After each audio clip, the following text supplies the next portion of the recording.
So I think it's time to kind of talk about something that's probably been super important that I've personally done that I think is probably going to affect a lot of iPhone users out there as well. And this is actually updating your iPhone. So not too long ago, about 2-3 months ago, I kind of stated it really doesn't make too much sense to go and pretty much keep your iPhone on iOS 14. It really doesn't make too much sense at that point. And at that point, I kind of stated it really doesn't make too much sense to update to iOS 15 just yet, just because it was so unstable. It had so many different issues, and personally, I thought iOS 15 was going to be more stable, and the future of iOS 14 looked way more promising than iOS 15. However, shortly after I made that video, Apple ended up stating that them supporting iOS 15 was always a short-term solution, that they were not going to be, continuing iOS 14 support for iOS when iOS 15 came out. And that actually threw a lot of people off, including me, because Apple even implemented a feature within iOS 14 that allows us to go and continue to install iOS 14 updates or update to iOS 15. So now they weren't even giving us a choice. We pretty much had to go ahead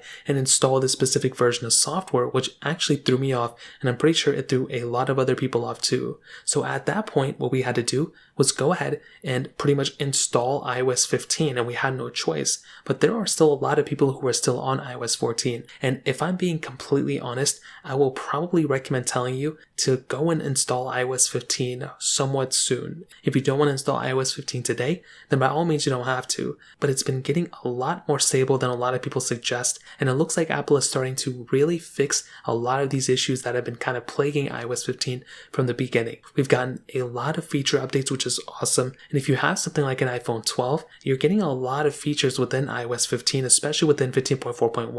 You're getting unlocking your iPhone with a mask on, you're getting a lot of battery improvements as well, and even though iOS 14.8 and 14.8.1 have I would still say probably better battery life, you are getting very similar experience in terms of stability on the latest version of software. Now before you update, I would always recommend doing your research, just type in your iPhone model and iOS 15.4, the latest version of software, if you're watching this later, and just kind of see what everyone's consensus is on that specific update. But if everything looks good, I would probably recommend backing up your iPhone and doing, a update at that point, maybe even doing a factory reset and then doing an update if you have all your data backed up, and then kind of going from there. That can possibly give you a better experience on this version of software, and that is something I would probably recommend you to do as well. Again, it really doesn't make too much sense to be on this older version of software, and now that iOS 16 is within months of being released, you're probably better off being on something like iOS 15 than being in a situation where you want to go and update, but you can't update to iOS 15 anymore, and you have to go to iOS 16. So that kind of wraps it up here. If you have any other questions or anything like that, let me know in the comment section below. Hit the like button, that would mean so much, but definitely hit that subscribe button. More importantly than everything else, I love every single one of you guys. Hopefully I got you guys in the next video. Peace out till then.